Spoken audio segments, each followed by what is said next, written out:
We are in Kliptown, Soweto, where police are currently taking part in a raid in several parts around the town, actually, to try and find some gang members who have been involved in terrorizing a lot of the community members who say they have had enough with, the crime in the area and have resorted to taking matters in their own hand. As you have already known, that my colleague, Nosipho Mncube, did report last weekend on an incident where they found a body of an alleged gang member, and the incident seems as though it was mob justice. But to speak to me more about today's raid, I have with me Brigadier Bejna. Thank you so much for speaking to us, Brigadier. Can you please just tell us exactly what prompted this raid today?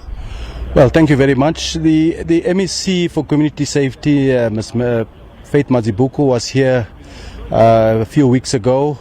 So we had a public meeting, and together with the community leaders and all other stakeholders, one of the complaints or concerns of the community was that there was poor visibility in the area. Police is hardly seen in the hotspot areas. So in consultation with all the stakeholders, we identified the problematic hotspot areas, and in consultation with the district commissioner and the provincial commissioner, that brings us here today, this morning, in terms of high visibility. This visibility will continue. We have all the units from the provincial office, especially the TRT tactical response units that the community was crying out to see. They are here this morning so that we can show high visibility patrols, also to look for some of the alleged gang members that the community spoke about, also to look for the drug dealers, as well as the unlicensed liquor premises that will be closed, that will be raided and closed and shut down. Please speak to us more about this DSS gang that's terrorizing the community. As I'd already mentioned, that my colleague Nosipho Mncube reported on that gang in particular, as well as the community's frustrations with them. What is the latest update with that regard? Well, the investigations are ongoing. We're still awaiting information from the community that spoke about this, that was complaining about this DSS, which are a group of schoolboys from the different schools in Pimville. That were the 4 schools have been identified.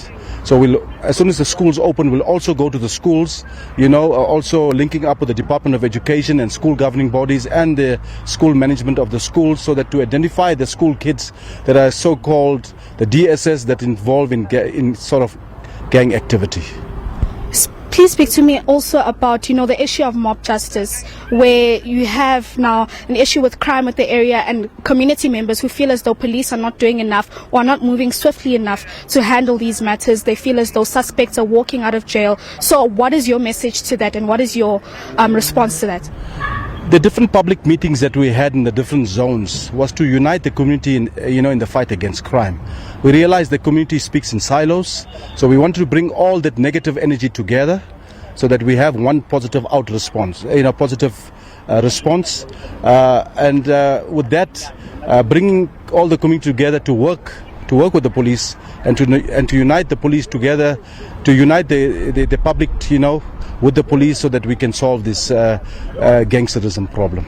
Okay, what can we expect for the rest of the day, as well as, moving forward? Because we've had cases where we see police presence in the area for, a few weeks or so, and then it's nothing again. So what can we expect going forward? What the meeting with the public, we also consulted the community leaders regarding forming block watch and street committees. This is what we're pushing for. The police cannot be in every corner or in every street.